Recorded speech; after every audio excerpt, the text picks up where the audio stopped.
It was already on. Okay. It's on. Okay, just turn it on and off again.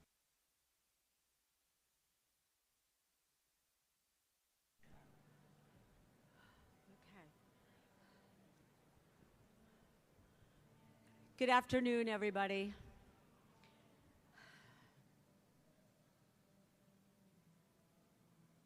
For those of you who don't know, I'm Suzanne Walsh, the proud wife of Peter.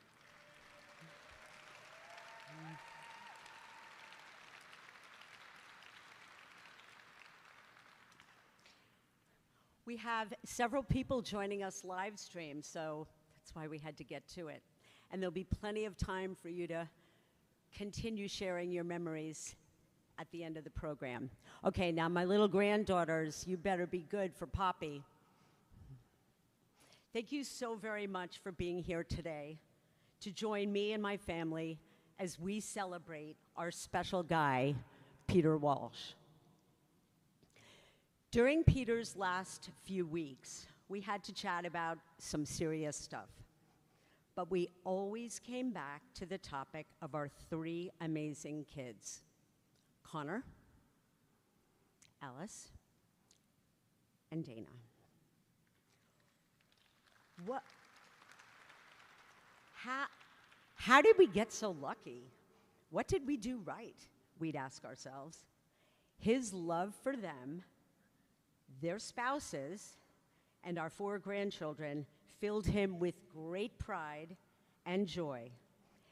He asked me to, and I quote, always tell them that I love them and will forever send songs and kisses. Peter was quite clear about what he did not want after he died. No wake, no funeral. So we honored that. But he was rather vague about what he did want. In fact, he told Connor to have fun with it. Thanks. We honestly think that Peter's just sad to miss out on all this. Before we formally start the program, I wanted to share a brief message from one of the many hundreds of you who have sent cards, emails, posts, texts, voice messages, and this was before we actually titled the event. Peter was a life well lived with passion and generosity, an artist's soul paired with a community builder's heart. The legacy he leaves in words, memories, and people is a profound one. And as for Peter's medical team here at Columbia Presbyterian, we never could have received better care and attention by anyone else, anywhere else. As one of his amazing doctors referenced recently, Peter is a rainbow under the roof. Throughout his battle, he was always positive, forever grateful, and full of joy. We'll miss him. Now I'd like to introduce Peter's sister Elaine as she shares some words of remembrance.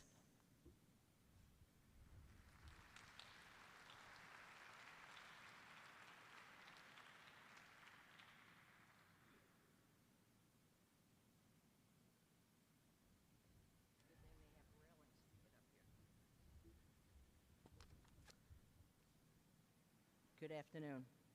I also want to welcome Peter's siblings, cousins, nephews, nieces, on all the sides of the family. This, and I didn't realize this would be up here, but this afternoon, it's not on? Is that better? Is that better? Sorry. I missed that, Alan. I thought you were just waving. This afternoon, we're here to celebrate the life well lived of Peter, a life taken too soon. Thank you for coming. I was asked as his sister to reflect on Peter as a child, a young adult. In thinking back on Peter's childhood and young adult life, how he lived takes more than a minute. He was a giving, loving, fun, an optimistic friend and brother. He loved to sing and be with people. Nothing fazed him. His Irish roots connected him to his core and soul, his being. Peter treated you with kindness and without judging you. He was no ordinary run-of-the-mill guy. He looked to the stars. This was Peter as a little boy and throughout adulthood. Before Coogan's, Peter lived a Yorkville City life, growing up in a 4-room tenement. Peter was a little imp who enjoyed playing and just doing what he wanted to do. Socialization was with his siblings, his many cousins and neighbors, who all lived in the neighborhood. So many a family gathering and next-door neighbors like the Schatzes and the Hayeses.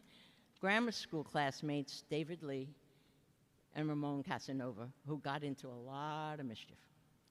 He was a chubby boy, and there were no shoes to fit his feet. So as a toddler, he wore high-top sneakers. They're back now, but no. Even as he played in the sprinkler system in Central Park on 84th Street. In fact, he spent most times in Central Park playing behind the museum, climbing rocks, throwing rocks, sledding on that hill that is now occupied by the Met, our hill. At the Met, his play included hide and seek and playing tricks on the elevator operators. Back then, no one went to the museum, so it was our playground on weekends, shared with his brother Vincent.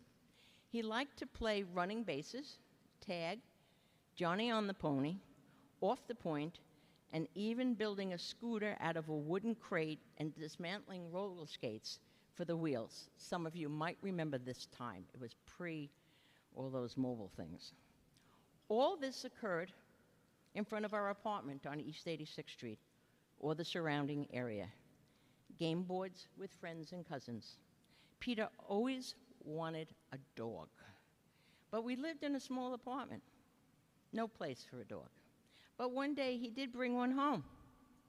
Still cannot figure out how the ASPCA gave him a dog, but it was quickly returned. And he was sad. I was happy he was sad. After dinner on Thanksgiving, we would do trick-or-treat and go out into the neighborhood to beg, particularly at the bars, where we would get the money to buy the Christmas presents. Where he got his restaurant interest, I'm not sure, but he liked mayonnaise sandwiches on white bread. But he never cleaned up till I said, "Your job." As an adult, when he stayed with Brenda and myself, he always rinsed the dishes. Lesson learned. He learned to make his first drink at age 8 for our Aunt Flo, who took him to the Rockaways and showed him how to make a Manhattan. His start to fame in the bar business also started his love of the ocean, the sands, and the rides. Peter was a choir boy.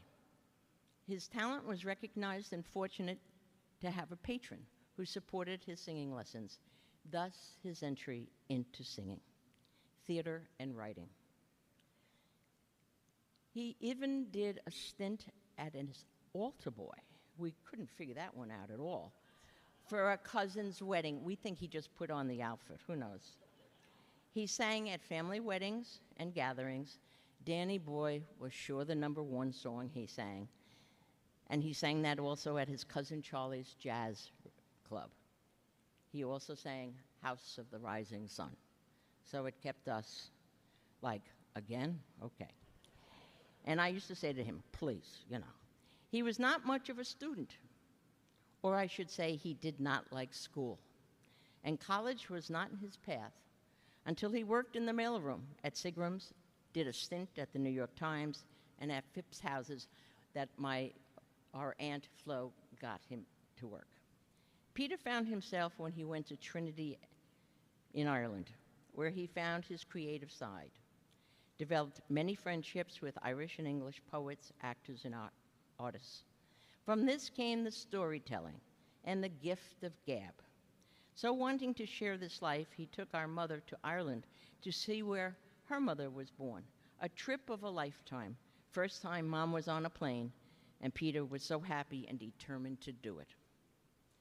Peter was a wanderer and loved to visit new places and travel. Japan when in the Army, and then England and Ireland, East End of Long Island, where he did a lot of house sitting to be able to stay there. Peter was not one to follow rules, so that is how he ended up in the Army. He would forget to attend National Guard meetings, so the story goes.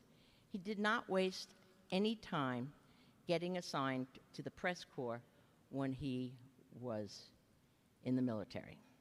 And in Japan, his writing paid off because it was the press. And his cousin, Eddie, can attest to what he was like in the armed services or the National Guard. No matter where or what he did, where he worked, with the homeless, the disabled, the aged, at YAI, Lenox Hill Neighbors Shelter for Women, where he read poetry and did play acting. He enjoyed it all, and the people loved him for bringing joy to them and caring about them as people. Peter and I were not always close, but as we reached adulthood, we became best of friends.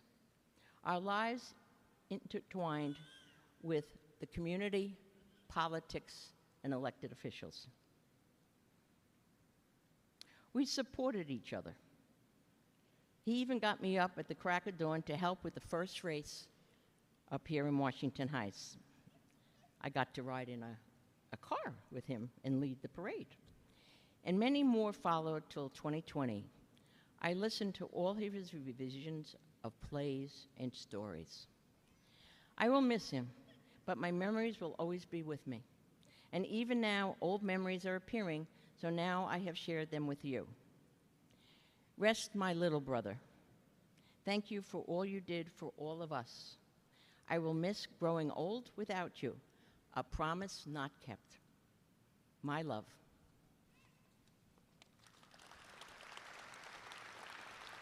I hope I read it all. Now, I have the honor to introduce Councilwoman Gail Brewer, who has been a friend since the 1990s. And when Peter got involved in Coogan's, we made a match with Gail. She was with him every part of the way, was one of the leaders to save Coogan's, and she would do whatever she had to do to make sure Coogan's remained.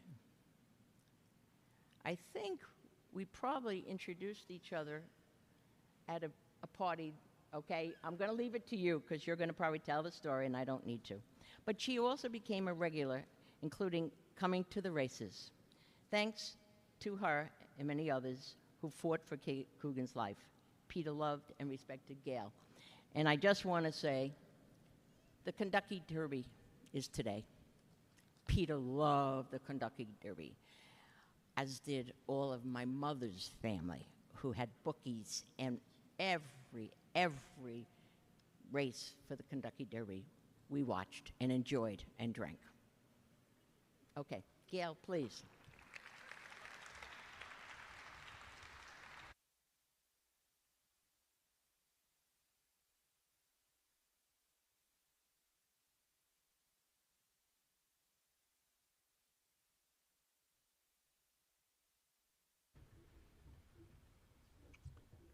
Thank you, Elaine. It's a huge honor to participate in this memorial service for Peter Walsh. I met Peter through his sister, Dr. Elaine Walsh. Elaine, until her retirement, was a tenured professor at Hunter College in the Department of Urban Affairs and Planning, and she was my boss when I taught a course as part of the Public Service Scholar Program at Hunter. She mentored thousands of students through their internships and courses and raised the money for the program. She's a doctor of social work through and through. She's also a community leader. I knew her as the president of the East 86th Street Association, where she fought for the residents and businesses Not an easy job with development galloping through the avenue. She was also a member of Community Board 8, where she knew more about land use than any other member, period. And as borough president, I relied on Elaine's input on zoning and other issues. I relate all of this to say that this activism and brilliance runs through the Walsh family. Many here today knew Peter better than I did, but we had this special relationship in which we would talk about Elaine. He was similarly active with his great partners, making Coogan's the center of life for so many people. Assemblymember and county leader Denny Farrell held office hours at his table at Coogan's every Saturday. God help you if you were a judicial candidate and you didn't show up. District leaders, anyone running for office came to the table. Also, Council Member Stanley Michaels, Assemblymember Al Taylor, my friend, Council Member Robert Jackson, now State Senator, and Congressman Espaillat were all at Coogan's with their families. Stanley was also an attorney and was the unpaid advisor to Coogan's. Steve Simon was always there. The back room was a gathering place for many events. But one of my favorites was the launch of Rob Snyder's book, In the Heights. And of course, Maria Luna's Club and many others held function in the same sacred space. Everyone from all backgrounds, from all over New York City, visited the bar at Coogan's. It was almost as if you not had a drink at Coogan's, you did not exist in New York City. Regular New Yorkers were there every night, enjoying the welcoming staff and great atmosphere. The food was good too. I often saw Coach Dave Cranshaw there. His youth program was supported by the owners of Coogan's. Coogan's received so many awards, including the Restaurant of the Year from the National Restaurant Association in Washington, D.C., as well as an award from the New York City Small Business Agency, and I'm sure there were many more. As you heard from Elaine, Peter was involved in charitable activities, so many, as is the Walsh way. One that was beloved was the running program and the race once a year that he started and ran for little kids. It was appropriately named for the Washington Heights community, Salsa Blues and Shamrock 5K. It was a lot of work to organize, but families look forward to it all year long. The smiles on the faces of the hundreds and hundreds of little runners cannot be forgotten. He supported local senior centers, the Incarnation School, and so many other programs in the community. The owners of Coogan's threw their time and money and their love and their empathy into the neighborhood. Then there was the lease signing at the victory party. I played a very small part, calling Columbia University to advocate for a reasonable lease, actually just a damn lease, for the beloved Coogans. But the real work came from Lin-Manuel Miranda, his father Luis, and Congressman Espaillat. They were the heavy hitters. But I can picture Peter and Dave and Tess standing by a small table in the corner, signing the lease. This was after much discussion of, we are going to have to close because the rent is too damn high. The outpouring of support was similar, even more than today's audience. As you heard, Peter could sing, and he did so often. I heard his favorite song was House of the Rising Sun. Steve Simon might have been the first person to have a meal at Coogan's, but he was definitely the last customer to have a meal at Coogan's. When he heard it was closing, he ran down. Arlene Schulman, a filmmaker, was filming The Last Supper at Coogan's. Steve arrived, ate. And then Peter got up on the bar and sang House of the Rising Sun and said it was for Steve. Steve says he listens to it all the time on YouTube. My condolences to the Walsh family. Know that Peter may have been the most trusted and beloved restaurateur in the world. Thank you very much.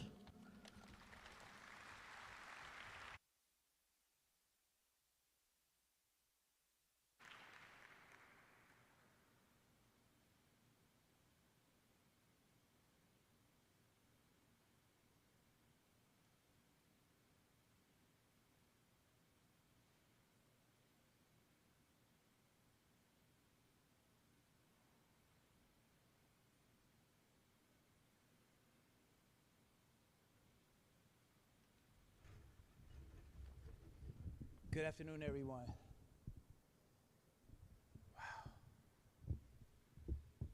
Wow. I have some words here, and I'm going to do my best to stick to it. My name is Al Taylor, and wow, Tess, Dave, the family. But you know, I'm not going to be that guy that goes south. I'm going to take it right there. Because if Peter was here, it would be like, oh, he's got this thing that he embodies what it means to be Irish, and it comes from way down here, and he hit those. I just wish I could roll one word off that sounds like I was from Ireland. He just goes in, oh my God. And he says, I'm the best little whore here. I know how to raise money. I know what to do. I'm sorry. I am Al Taylor, Assembly Member Al Taylor from the 71st Assembly District. I worked for Denny Farrell for 30 years. And as my colleague in government, Gail, just said, listen, meetings, oh, can you guys hear me? Oh, I've never had a problem with being heard. Is that much better? Did you miss anything? Do I need to go back? Listen, don't let me have to call Peter down here. I'm connected to God. I am also a pastor, and actually next week I will receive my doctorate. Okay. But when I met Peter, I was this young guy that was an intern for this guy, Denny Farrell, who was bigger than life, and everything seems to gravitate and work around Cougans. If you didn't go to Cougans, if you had not been to Coogan, you were not officially an uptown person, and you wasn't even with the in crowd if you were living in Manhattan. Somebody say amen right there. Listen, I just want to let y'all understand this. Peter was huge. And I want to thank you for sharing him, allowing him to be here with us. And that dude could sing. And let me share this story before I lose track, because at my age, I forget stuff. You know, it's called intellectual overload. And one of the things, numerous things that you could find at Coogan's, for certain, a good time. Somebody say good time. Oh, family, thank you. Everybody else, good time, great friends, wonderful libations, okay? I don't know, people drinking water, soda, whatever. But I would have occasion communion. But one of the things that really stands out to me, and this is, I want you to see who Peter was. He was all of that, and then there was a guy formerly incarcerated that spent 10 years in Sing Sing for a stupid situation that happened on 165th Street. So unbeknownst to Peter, this guy is singing that night at Coogan's on one of those Wednesday, Thursdays. And there was a guy in the community that had been waiting for him to come home because he had a score to settle. These guys were like linebackers. So Peter didn't know the story. He just knew he was helping someone that had come home, get connected to the community, if you would. And these guys squared off. It's like two linebackers looking at each other and like they're going to get it on. I've been waiting 10 years to get to you, dude. And Peter put those two guys in a chair. They sat, they cried, they hugged, and Peter was responsible for shutting down that beef. That's huge. That's not part of the job description. That doesn't go with owning a restaurant. That doesn't go with trying to look good for the community. Everything that Peter did was from his heart.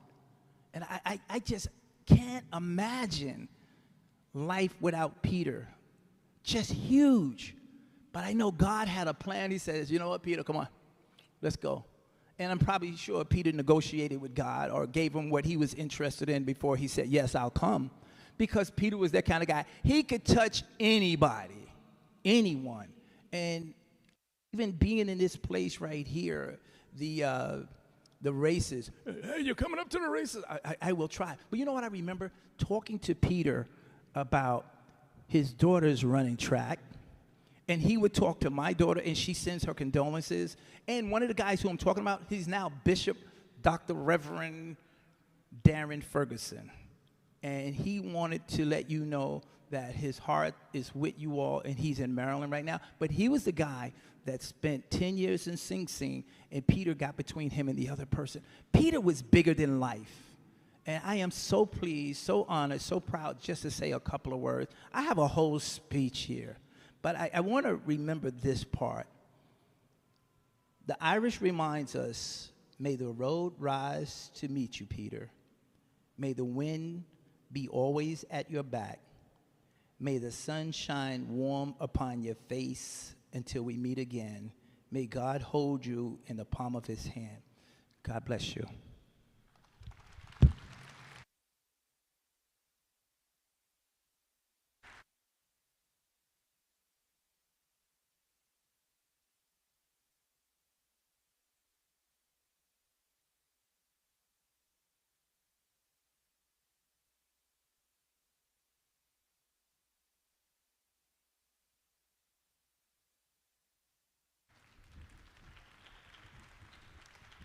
Good afternoon, everybody. Man, Peter would have loved this. It's amazing. Thank you, Tess, for inviting me. Thank you, Tess and Dave and Suze, for inviting me to say a few words. I'm Jon Michaud, for those of you who don't know me. When I was thinking about what to say about Peter, one of the first thoughts that came to mind was, I don't think I've ever met anyone who is less suited to a 9-to-5 office job than Peter Walsh. The thought of going into an office building and sitting at the same desk and doing the same paperwork every single day was absolutely abhorrent to him. He once told me that would be like doing chores for the rest of his life. So that's one of the reasons why he was such a good bar owner. Every morning when Dave and Peter and Tess would open Coogan's, they would look at each other and go, so what's going to happen today? Because it was a mystery. Every day was different. And the excitement was finding out what would happen. And as Tess once told me, you never knew which Peter was going to show up. Was it going to be Shakespeare or Daffy Duck or somebody in the middle there? Peter was an artist, and that's already been touched on today. Artists don't like to do the same thing over and over again. They like to make it new. And Peter liked to make it new. And Coogan's was his biggest canvas, and Dave and Tess were his biggest collaborators at work, and Suzanne was his biggest collaborator in the rest of his life. But I'd like to think that we are all here today collaborators of Peter's, because he loved to invite people in, he loved to connect people, and he would have absolutely adored this gathering today. To that end, Coogan's could become whatever it needed to be for its patrons. It could become a music hall, a gallery, a place where poetry was read, a therapist's office, a fundraising site. And Peter himself could be a man of many things. He could be a poet, a scriptwriter, a therapist, and a friend. I think he was a friend to many people in this room. The song that's about to play behind me features many of Peter's best qualities. It is a song about Uptown, which he loved. It has wordplay and a love of language in it. And most of all, it has his voice. Nobody had a voice like Peter's, as Al said. Didn't you just love hearing it across a crowded bar room calling your name? Or down the phone when you called him? Or whispering something in your ear? There was no voice like Peter's. And the world is a poorer place now that that voice has been silenced. But at least we have recordings like this one to remember him by. Thanks very much. Rather the winter than the streets full with the hot summer blues. Springtime parks, they seem too good. Autumn rooftops are swing and sway. Winter highs the street corner guys who hum a wine and hungry for better times. Winter howls and cold chills slide down, bones shattering rhythms uncontrollably cry. Who stole the music from Harlem? Did it leave by itself? Was the A train so fast it passed, came back for every heart? Or was it down home, Gullah Swamp, lower than the mountain crop of European dancing story? Africa traveled up from the rail chain to Rockheim and souls crossing freedom with double-crossed shotguns in their faces and ivory checkbooks slashing their ebony backs. Who stole the music from Harlem? Jews and junkies battered down and kept around to bruise. Hallelujah, mama, sweet dreams, Mahalia, Aretha, Eureka. The Cotton Club took a holiday, and so did downtown. And Bessie Wild, motherless child. No wonder Stevie knew the scale. Bless us, oh Lord, for these thy gifts. Apollo is God. Who stole the music from Harlem? Who stole the music from Harlem? Is the music still there? Deeper, darker, dancing within.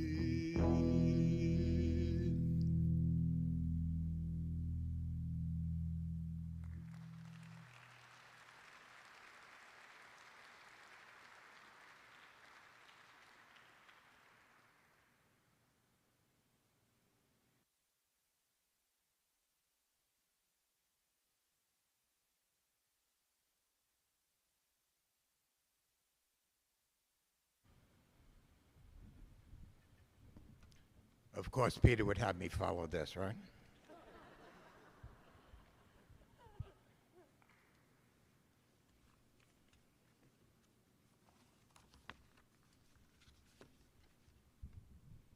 My name is Dave Hunt, and while it is important to know that I was Peter's business partner for 30 years,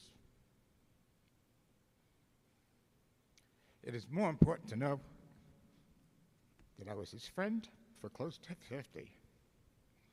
We first met at the Upper East Side pub Puddings that Peter owned and operated.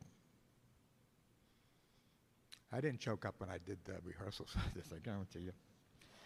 Before I begin my remembrance, I want to deeply thank the Armory and directors Rita Finkel and Jonathan Schindel for providing this unique venue to celebrate Peter's life. There is not a more appropriate spot on this earth. Thank you, thank you, thank you.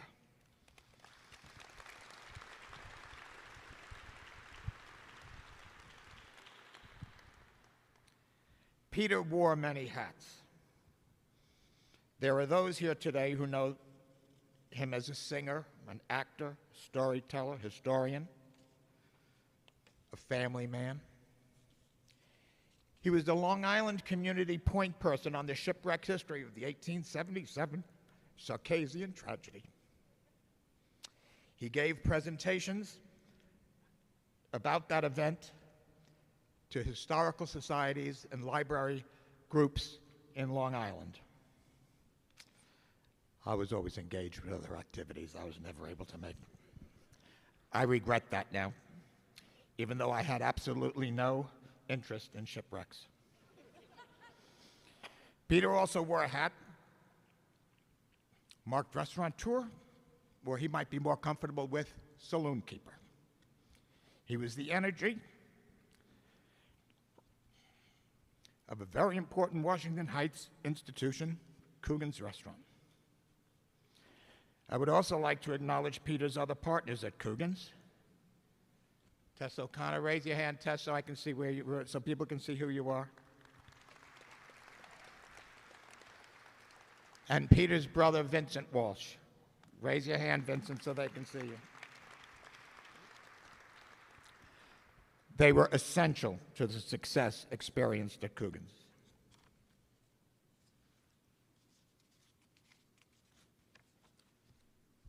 On Peter's behalf, let me tell those from our Coogan's family, both those who toiled in the restaurant and those who enjoyed Peter's hospitality at the restaurant, he would be thrilled to see how valued he was.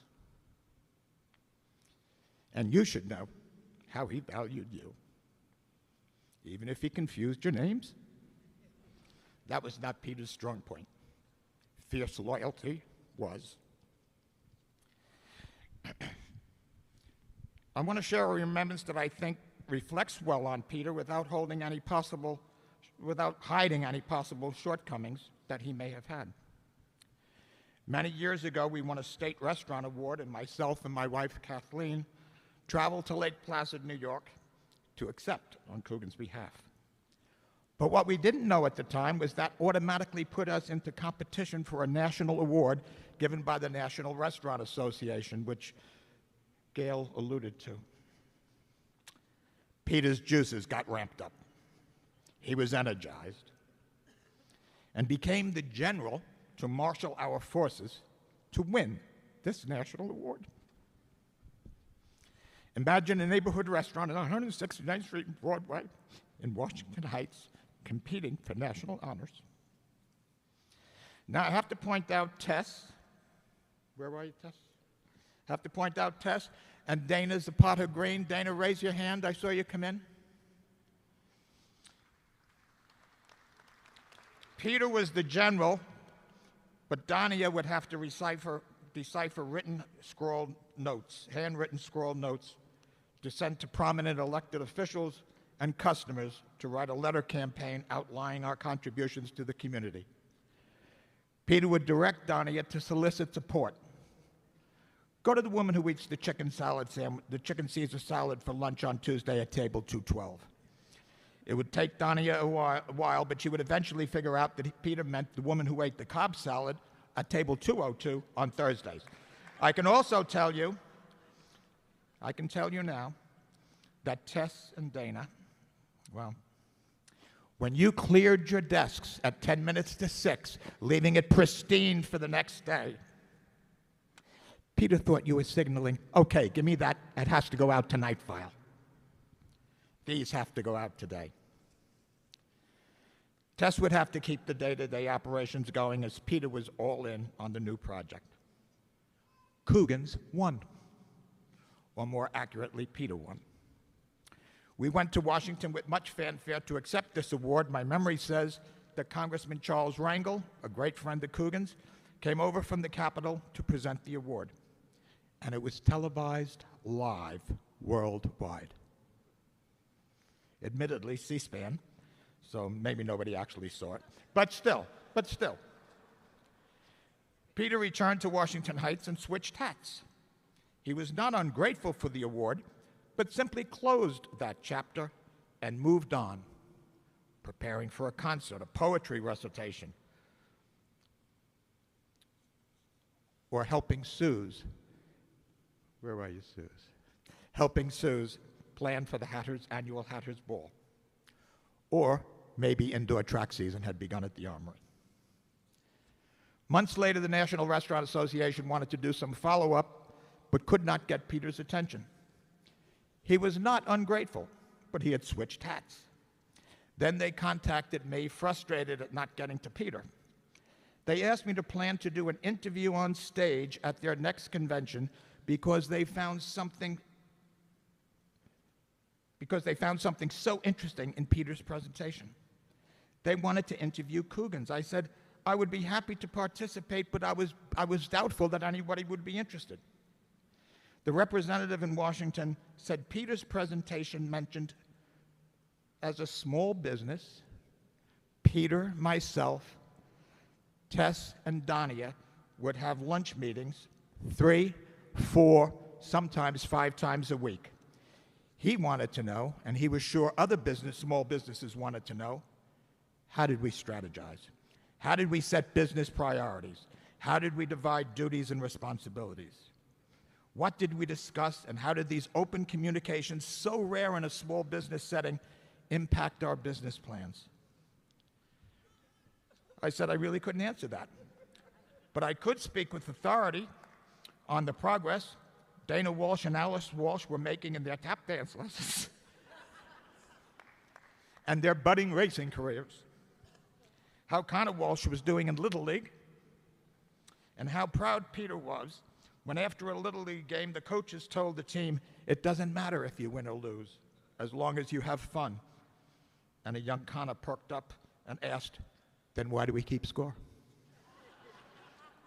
Peter thought that was brilliant and shared that with all 1,500 guests who dined in the restaurant that week. And I could certainly go on in great detail the inner workings of the annual Hatters Ball. That was my last conversation with the national organization. What they may be interested in now, however, is how do saloon keepers say goodbye?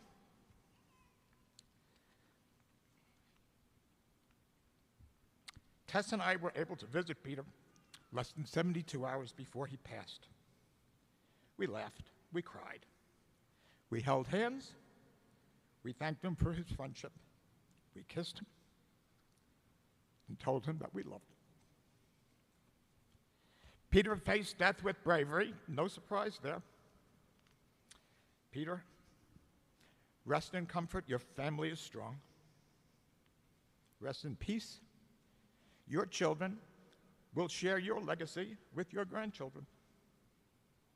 And Peter, rest in power. Future generations will pass on the life lessons that you taught them. And Peter Mallon Walsh, thank you for being you.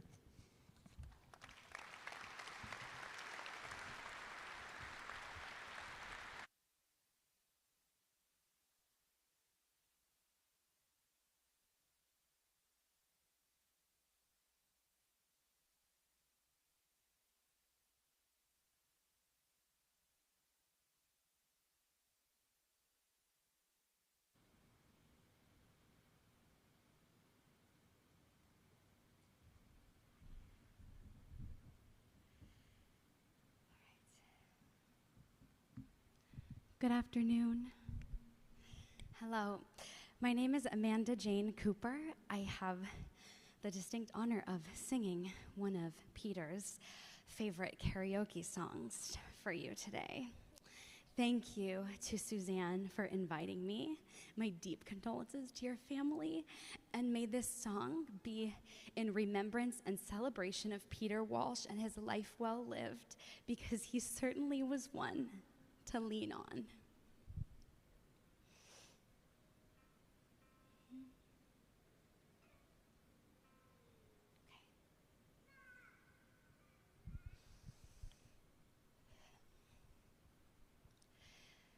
Sometimes in our lives, we all have pain, we all have sorrow,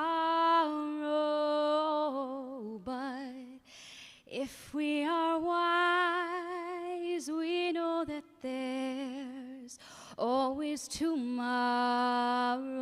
Lean on me when you're not strong, and I'll be your friend. I'll help you carry on, for it won't be long till I'm gonna need somebody to lean on. Please swallow your pride. If I have things you need to borrow, for no one can give those of your needs that you won't let show. You just call on me, brother, when you need a hand. We all need somebody I just might have a problem that you'll understand. We all need somebody to lean on me when you're not strong, and I'll be your friend. I'll help you carry on, for it won't be long till I'm gonna need somebody to lean on.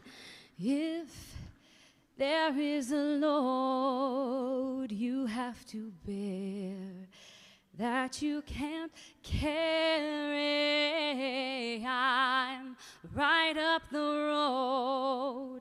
I'll share your load if you just call me. If you need me, call me. If you need a friend, call me. If you need me, call me. Oh, oh, oh, call me. Call me. Call me.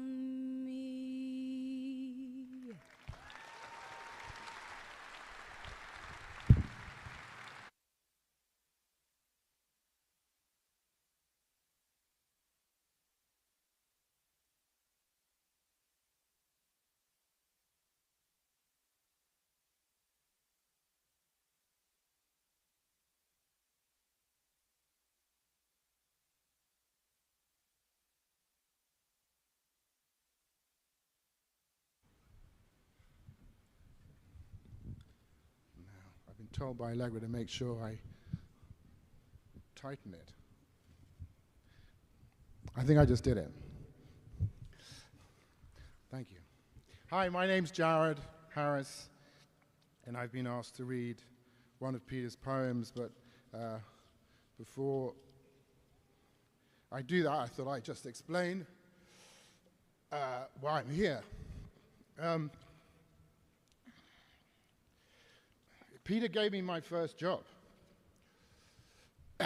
as a dishwasher, not as an actor. He had a bar called Puddings on Lexington between 90th and 91st Street. I was introduced to him by Terry James, and I was attending Duke University, and I had 4 months of summer stretching before me, and I had no idea what to do with it.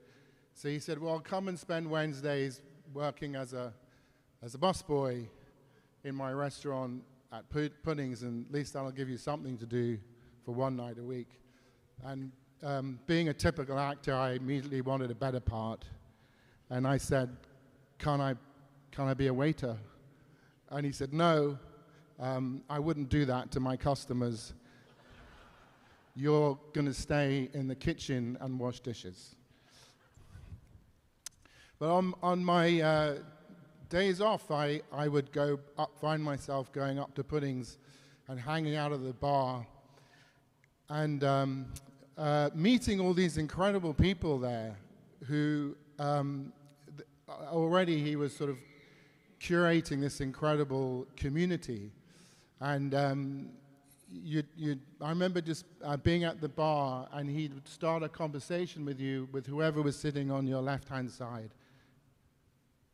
And he would find out things that you had in common, and you'd start talking. And other times, leap up onto the bar and start singing or reciting poetry, and encouraging other people to get up and do the same thing. And I remember one specific time, there was this man who used to come in there, and he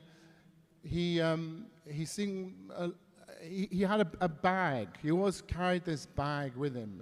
I think it was like a shopping bag from a supermarket. And he said, he introduced me to him, and this man had in the shopping bag was this incredible collection of first edition books that he used to carry around with him. Anyway, I would hang out at the bar with him and crash on his couch in the apartment above Puddings, and then wake up, and he would say, come on, let's go for a run around the reservoir. and I'd think, I know how to get out of this one. I don't have any running gear with me. He goes, yeah, you can just wear my tracksuit, and yeah, but I don't have any shoes. He goes, you can wear my shoes. I go, your feet are bigger than mine. You wear 2 pairs of socks, we're going running. And he would haul me around the reservoir, which I absolutely hated. I wasn't a runner. I would only run if you put a ball in front of me and made me chase it. Then I would run all day long. But without the ball, I absolutely loathed it. But somehow he'd persuade me to go along, and then we'd go back to his apartment, and we'd read poetry. And that's when I sort of realized that this was his thing. His poetry was really his thing. And I think someone must have told him that I wrote poetry, and he managed to persuade me to recite one of my poems. And I will always remember his reaction, because after I finished it, there was a dead silence. And then he went, yeah, that imagery, that phrase that you had, he goes, is that the best phrase there that you could use? Because I think like maybe what you should do, and that was his way of telling me that I think he thought that I could do better. But I'm not a poet. And I'm going to say that because the title of this poem is, When Can You Say You're a Poet? When can you say you are a poet? When a check is published and your mind made public, or when you are broken and tears ink your pain on the pale paper of your cheek? When can you say you are a poet? When your words are more important than the job that makes the rent? When time disappears and searching in darkness is how your day is spent? When you forget to eat and find a song never sung and suffer to make it beat? When can you say you are a poet? Drinking cocktails, smug in the salons of the rich, ignored in the pub down the street? Or when death eats your body and smothers all your dreams, a relative, a friend, a lawyer, rummaging about your things, hoping for a wad of cash? They find a scratchy pad and pause and glance and grimace and throw it in the trash. When can you say you are a poet? When the Hallmark card jumps off the wall, stamped sincerely. If you're kind, maybe it's true. Loving and living is poetry. Put your pants on one leg at a time. Thank you.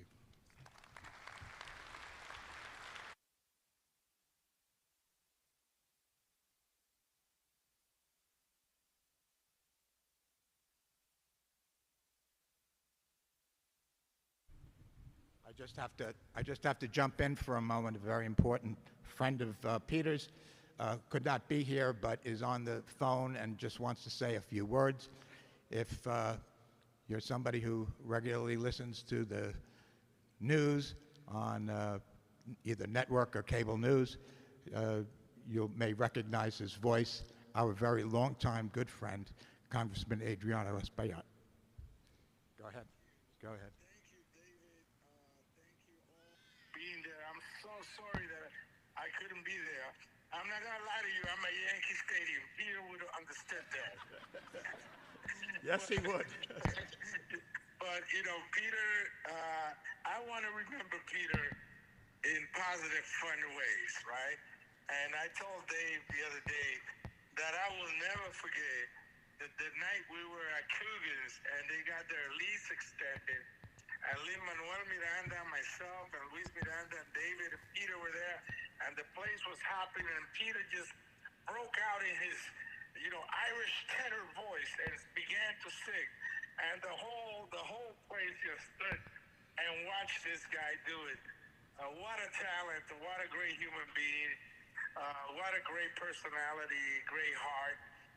You know, there's a couple other things about him that I love that I won't share in public, but that's okay. But we love Peter.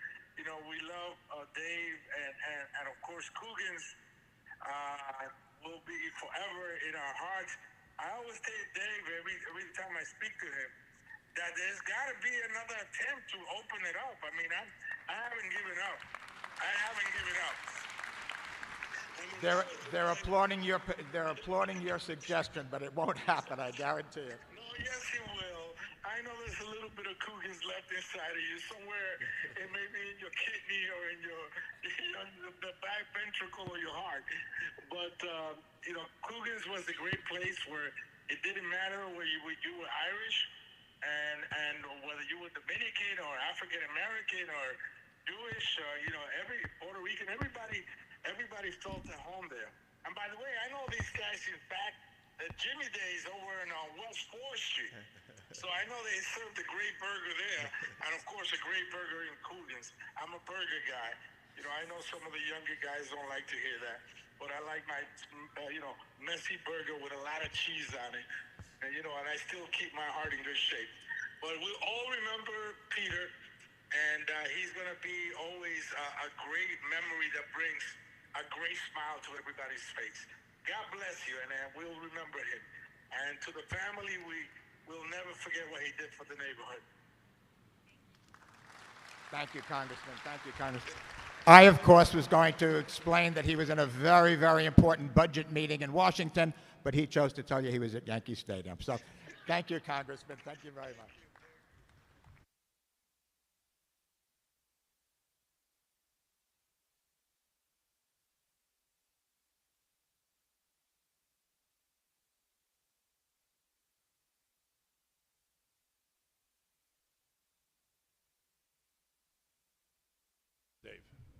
Dave, you might need these.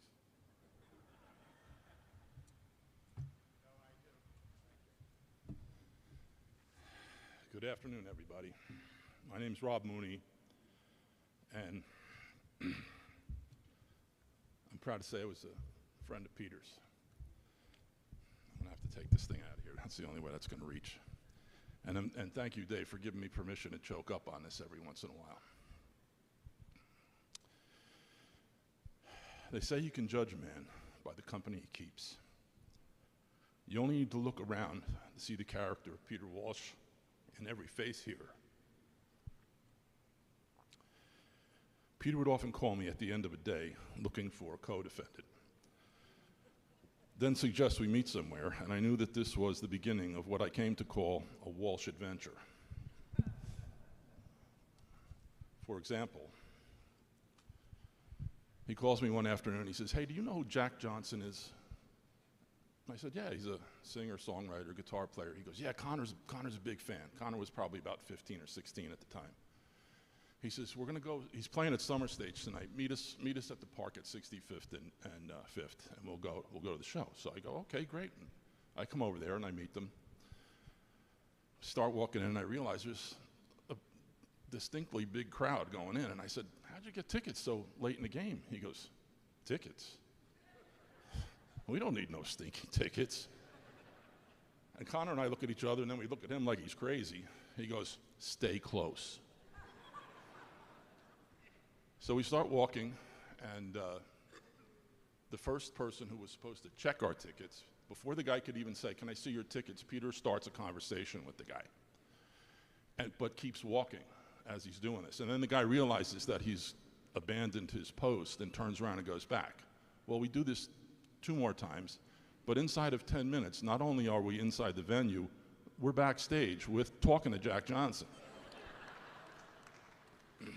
I mean, he had an incredible way of making people comfortable, sometimes for them a little too comfortable. The last time I spoke to Peter, he was calling to tell me that his doctors were recommending he start palliative care. We spoke for a few minutes about what that meant, when in true Peter fashion, he said, "That's enough of that, let's talk about normal things." He immediately switched to music, poetry, and what he was watching on television. Then shifted again and said, "You know, my whole life has been an adventure. This will be just one more." He said this as a matter of fact, certainly without remorse, and in typical Peter fashion, I could hear the almost gleeful expectation in his voice. Then he said, "I want you to hear my newest song," and he began to sing, and it was, in my opinion, the best thing he'd ever written. Coincidentally, it's on the back page of today's program. My prayer for all of us is that when our turn comes, we may have the grit and mettle shown us so generously by Peter Walsh. To all you Walshes, at some point in every conversation, Peter would break into a soliloquy about family, describing he and I as lucky men to have the gift of our families. During the last year or so, he began to substituting the word lucky with blessed, not because of any religious conviction, but because his overtly literary mind was always searching for words to better express his thoughts and feelings. And he was right. Blessed indeed, he dearly loved you all. You guys gave him great joy, especially the little ones.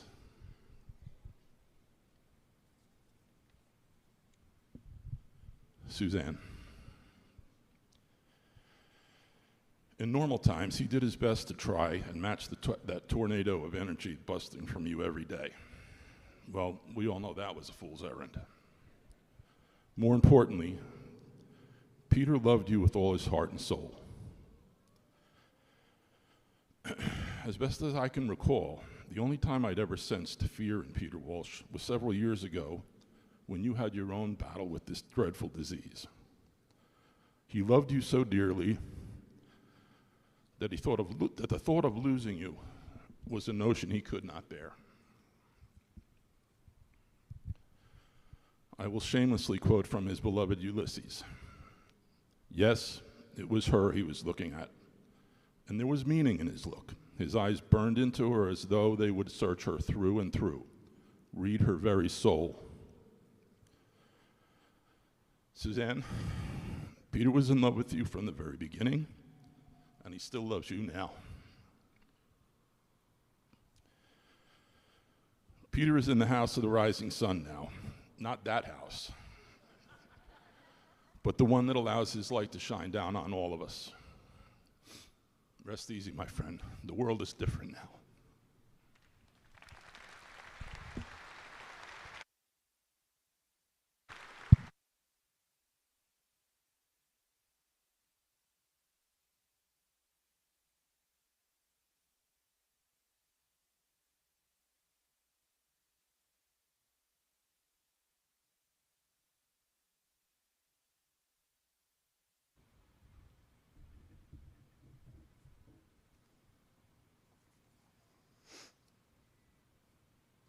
I want to thank you all for being here today. And I want to give a special thanks to Dave Hunt, Tess McDade, my father's dearest friends and partners.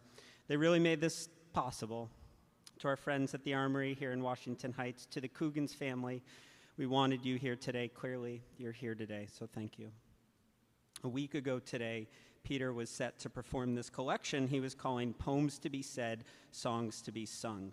And I was able to visit my dad a few weeks ago, and I said, let's record some of those poems. It was really special. I knew not to ask him, like, how do you feel about any of this? But it was all in the poetry. It was all in the songs, so that's what I asked him. After he was going to start the program with Who Stole the Music from Harlem, he was going to sing a new song called I'm a Blue Man. And it wasn't I'm a blues man, it's I'm a blue man. And I've been thinking just about Blue Man Group and Tobias Bluth, but I'm going to sing it for you today, and I'm going to share that I don't really want to. My dad would always say, like, just get up there. Dad, like, nobody goes to weddings thinking about the microphone in their hand. Like, I'm just here. They hired a band. Get up there. Just get up there. Have fun with it. He really did say that about today. He said, have fun with it. So this is how I think he would mean have fun with it. All right. I'm a blue man, yes I am, and baby it's all for you. I'm a blue man doing what I can and what you want me to do. I'm a limited edition without contrition and my condition is blue. I'm a blue man, just understand, baby, I wish you would.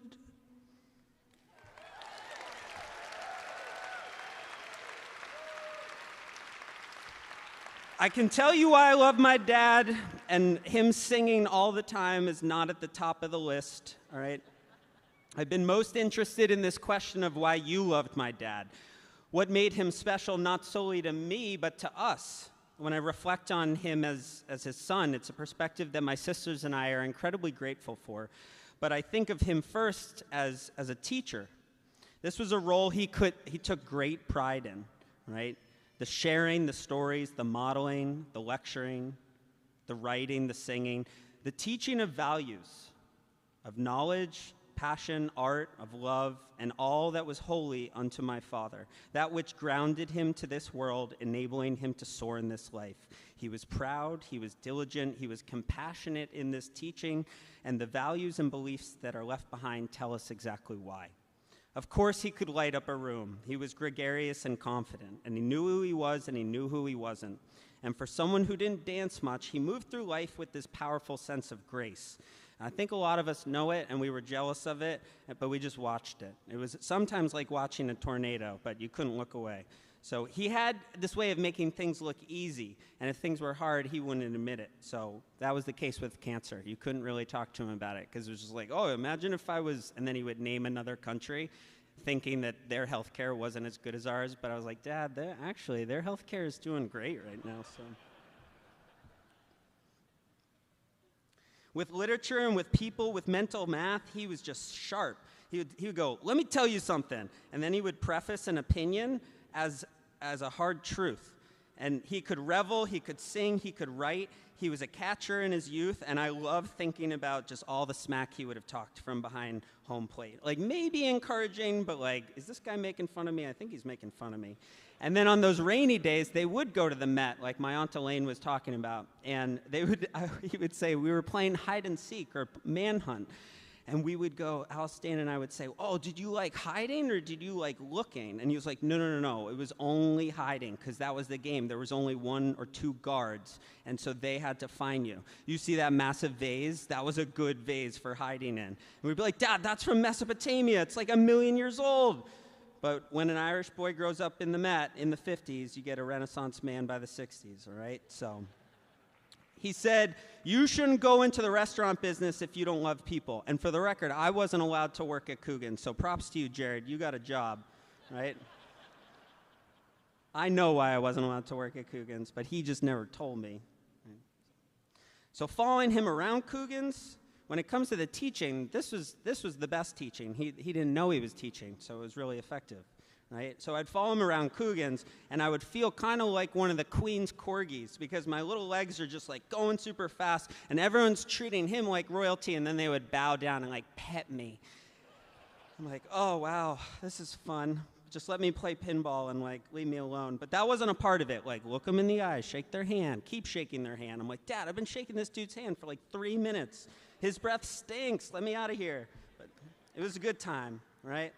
So as long as you weren't arrogant or hateful or lazy, he had empathy out the door, and he could share so much love through that sparkle in his eye when it focused solely on you. If you met him with some sadness or worry, he would feel it with you. He would have that empathy with you, but then he kind of would be like, yeah, we're done here. Like, why let a good day or a fun night get tainted by giving in to any sense of darkness?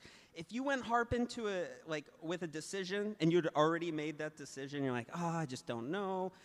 Suze, you know this. You do this a lot. But like, he would be like, next! And it was almost as though he was calling out like another contestant at a dance recital. He would just go, next! And that was his way of being like, this line of thinking isn't healthy. This isn't helpful to us. Let's be positive. Let's move on.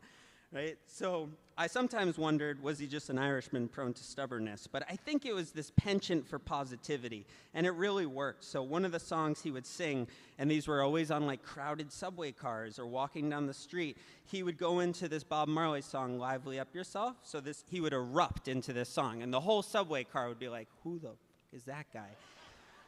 He would go, so you're gonna lively up yourself, and don't be no drag. So he was telling everyone, like, brighten up. Like, you really, really can't drag us all down. And I think you know what this was like. He really would be there for you if you need it. But there wasn't enough time in the day to be sad. And he really taught us the most when he went through this past year and a half. It was hard to grieve with him because he didn't really allow for any space there. He was just like, I have grandbabies, life is good. And that's the lesson out of everything that really hit the hardest, was that life is a gift, and he knew that. If my family went to a restaurant, right, that wasn't Coogan's, 100% chance we were going to get embarrassed by our dad. That was Alice, Dana, and I just absolutely mortified all the time. And then he would tell us that it was embarrassing that we were embarrassed. Like, this is pitiful, guys. Come on. He always really wanted to get to know our server, like, where were you born, and do you listen to jazz? What classes are you taking this semester? What books did your professor assign for that class this semester? He was a good tipper, so they didn't really care, but we were mortified. So it was like, please stop singing in elevators. Why are you dressed up as Santa to pick us up at JFK? How did you make friends with a motorcycle gang when you were just going to the bathroom? Why did you meet Stevie Wonder in the bathroom? Like, that feels like a decision that you made. You decided to meet Stevie Wonder in the bathroom. And what was wrong? Why couldn't he zip up his own zipper, Dad? Like, every day was worth living to the max, and that meant intentionally colliding with his fellow souls and spirits on this earth and having a good time doing it. So while he enjoyed retreating to solitude with a book or a pen, he saw life as an opportunity for individuals to appreciate and to create positive vibrations together.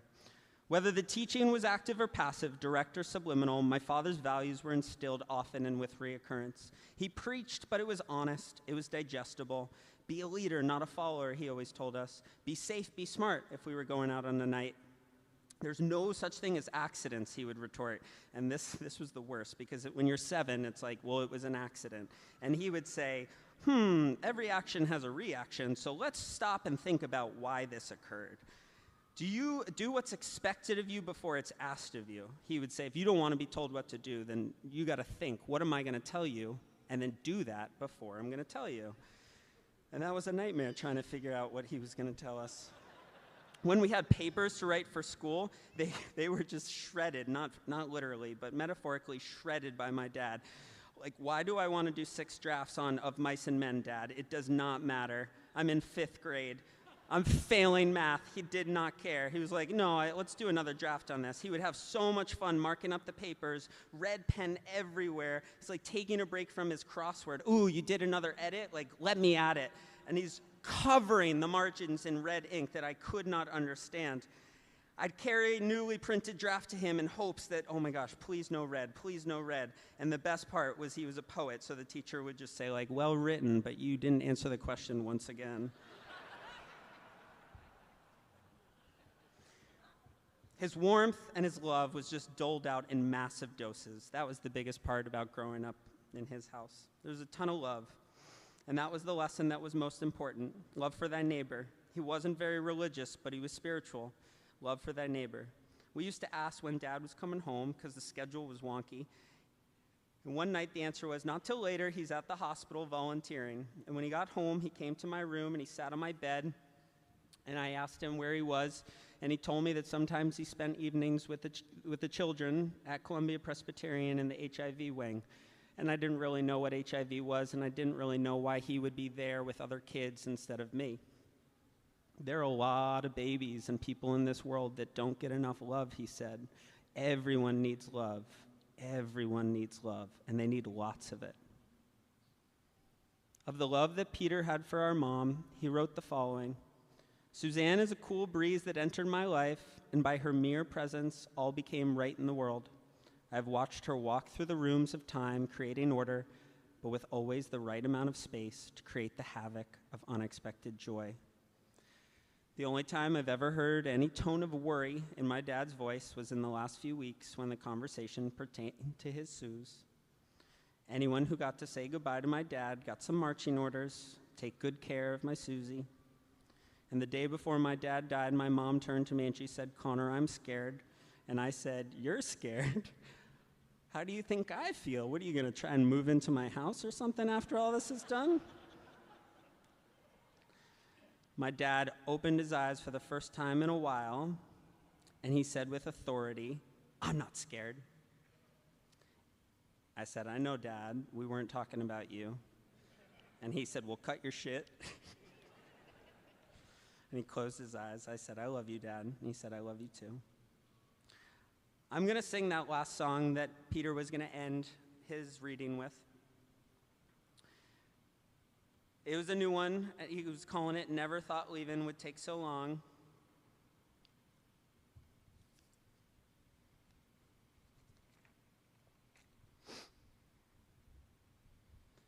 I never thought that leaving would take so long. I never thought that loving could keep me so warm. My memories are dancing as they all disappear. I keep the music playing, I got a song to share. Time so precious, building castles in the sand. Hug the world in the morning and your children when you can. Dip your toes in the ocean, wash your face in the sun. Let the stars guide you home when the day's all done.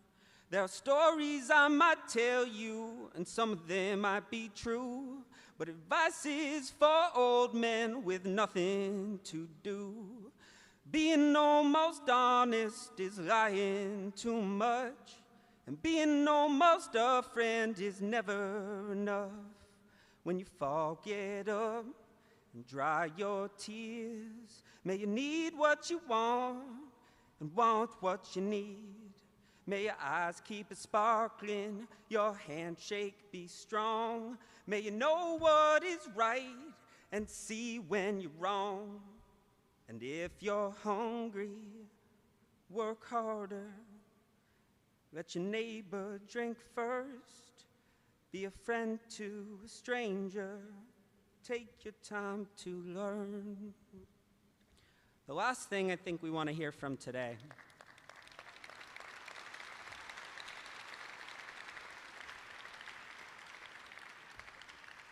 The last thing I want to hear today is not any of us. It is my father.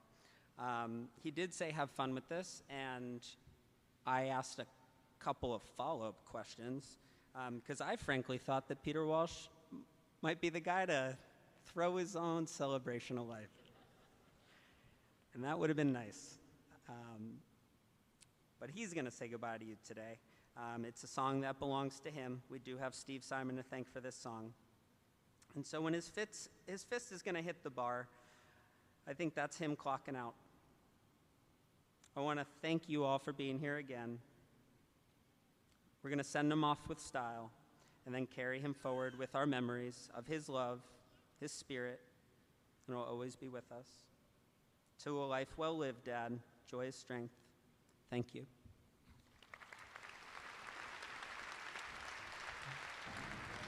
There is a house in the Yea Highlands they call the rising sun, and it's been yet ruin many palm bar.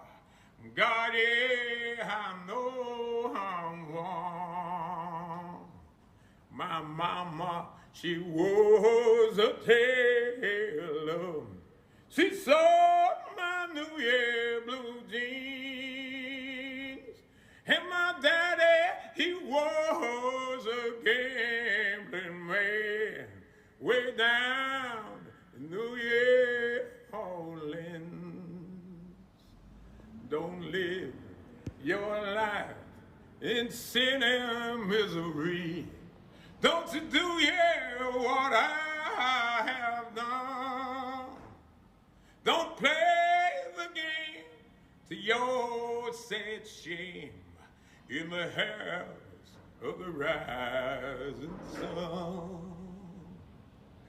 One foot on the railroad car, one foot on the train. I'm going back to New Orleans to wear my ball and chain. There is a house in New Orleans they call the Rising Sun. And then, yeah, the ruin, Manly Paul, and God, oh God, oh God.